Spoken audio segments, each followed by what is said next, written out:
Mga igsuon, karong panahon na di tiaw-tiaw ang atong nahiagom nga mga kalisdanan sa kinabuhi. Labihang inita, karon nang gaan din sa kumpinto nato sa balilihan alas 5 na hapit, Minos City para alas 5 sa hapon. Pero tanawa, gato ihapon nato mga singot, init. Niya, wow, ang kalisod sa kinabuhi, kakuwangan sa kapanginabuhian, ang mga tanong o mga kahayupan nangamatay.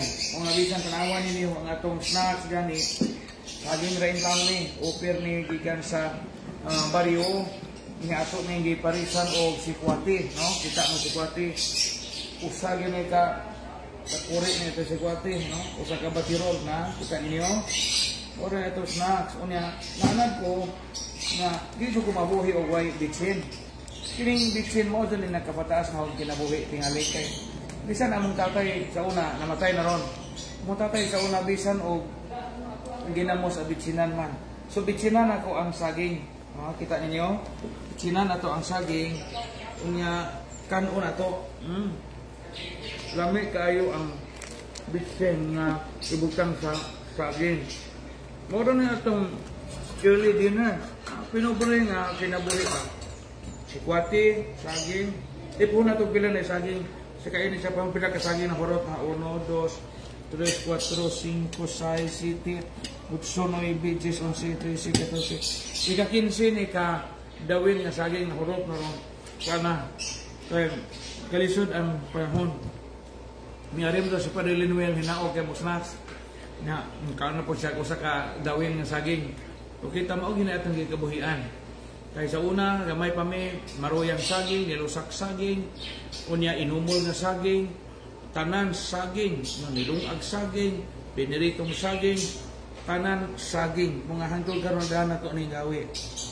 So karon ug mas snacks mo mao ra ni sikwati, unya bitsin, ajinomoto, unya saging. Mao nay makapataas na to kinabuhi ug ang pagkamalipayon nato adlaw-adlaw.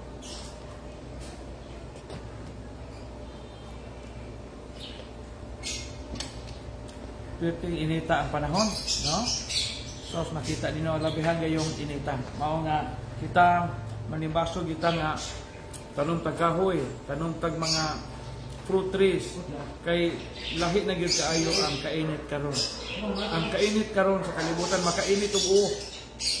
Sa una, Corps Commander mako sa CET sa CAT namo sa Magdalena National High School dira ba mutuon ning uban ng mga kaila dinhi nga na Corps Commander ko pangutana ng mga maestra na sa Magdalena High School naron di sila mutog na Corps Commander ko kay bayuton kuno puglihok.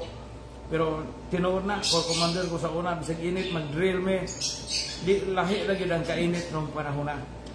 Mga hagit na to mga isuon mananom to tag kahoy. Di ta manunog og silupin og plastic. Nya di ta man naob og di ta magsigbaol kanang kaingin kay nakakontribute ta ana sa gitawag og global warming.